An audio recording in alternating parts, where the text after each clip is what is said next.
When working with a client or a prospect, the first thing you need to do is add them into the system. You do that by clicking Add Client Tax Profile. Here you will enter the name of this profile. A lot of times I'll put in just their last name and then maybe the date that I'm entering it. You can put in a little bit more detailed profile here, like if you were doing something like doing a Roth conversion strategy, something like that. Put in their first name, last name, date of birth, whether they're disabled, blind, or deaf. As you probably know, on the federal side of things, you can get a larger deduction if you're blind, and some of the states actually offer some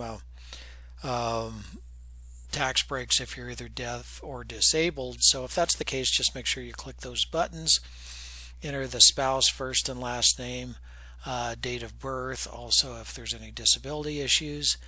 You don't necessarily need to enter their address, but just to be complete, it's probably a good idea to have that in there.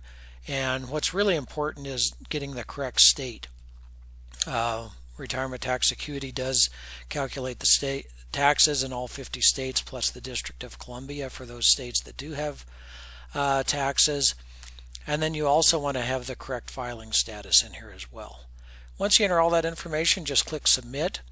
That will save the profile, and then you can access that profile by going to the Work with Tax profile, which will be covered in later videos.